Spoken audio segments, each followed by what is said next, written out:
சொன்னாங்க, மறுமை நாள் நெருங்கிறதுக்கு முன்னாடி மன்னரிகள், அதாவது செத்து போன அந்த இடத்தை பார்த்து மனிதன் சொல்லுவான், உன் இடத்துல நான் இருக்கக்கூடாதான்னு ஆசைப்படுறேம்மா. இப்போ எல்லாருமே மரணத்தை விரும்ப ஆரம்பிக்கக்கூடிய நிலைமை ஏற்படும் மறுமைக்கு முன்னாடி. அந்த ஒரு காலத்தில் தான் நம்ம இருக்கிறோம்.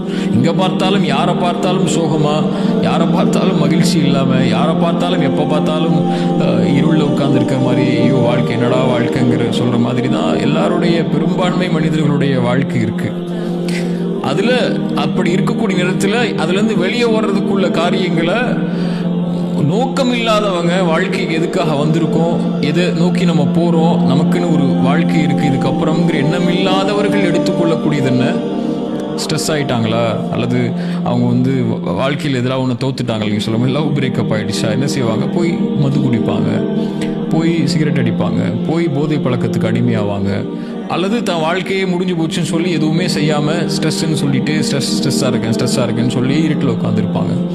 ஆனால் ஒரு முஃமினுக்கு, இறை நம்பிக்கை கொண்டவனுக்கு இப்படி வாழ்க்கையில் நிம்மதியற்ற சோதனைகள் வராமல் எல்லாருக்கும் இருக்காது. எல்லாருக்கும் சோதனைகள் வரும், நல்லவங்களுக்கும் வரும், கெட்டவங்களுக்கும் வரும். எல்லாரையும் மனிதன் பிறந்தாலே வல்லனபுல் ஒன்னக்கும் நல்லா சொல்லிட்டான், உங்களை சோதிச்சு தான் ஆவேன்னு சொல்லிட்டான். ஸல்லல்லாஹு அலைஹி வஸல்லம் சொன்னாங்க, அல்லாஹ் இந்த உலகத்திலேயே அதிகமாக அஷத்து பலா, இந்த உலகத்திலேயே அதிகமாக சோதிக்கப்பட்டது யார்? நபிமார்கள்னு சொன்னாங்க. அதற்கு பிறகு வந்தவங்க. நீங்கள் எவ்வளவு ஒரு மனிதனுடைய சோதனை அல்லாஹ் எப்படி கொடுப்பான்னா அவனுடைய மார்க்கத்துக்கு தக்கன கொடுப்பான்னாங்க.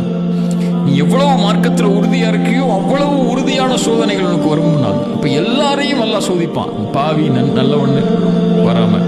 இப்போ சோதனை வரும்போது இறை நம்பிக்கை கொண்டவனுக்கு குர்ஆன் கொடுக்கக்கூடிய வழி, அலா பிதிக்ரில்லாஹி தத்மஇன்னுல் குலூப், அல்லாஹ்வுடைய நினைவுக்கு வா, அல்லாஹ்வின் பக்கம் வா, அங்கதான் உனக்கு நிம்மதி இருக்கு.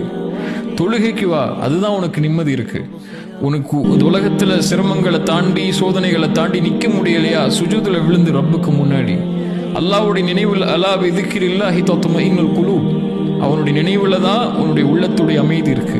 அல்லாஹ்வுடைய அமைதியை நோக்கி தான், அல்லாஹ்வுடைய நினைவை நோக்கி தான் சோதனையிலிருந்து வெளியே வரணும்னா யார் நாடுனா முடியும்? இந்த ஸ்ட்ரெஸ்ல இருந்து வெளியே வரணும்னா யார் நாடுனா முடியும்? யாருடைய கையில் இந்த இருளை, என் வாழ்க்கையில் இருக்கக்கூடிய இந்த இருளை வெளிச்சமாக்க முடியும்? எனக்கு இருக்கக்கூடிய சிரமங்களை நீக்க முடியும்? அல்லது இதை விட சிறந்த ஒன்றை அல்லாஹ் எனக்கு கொடுக்க முடியும்? யார் கொடுக்க முடியும்?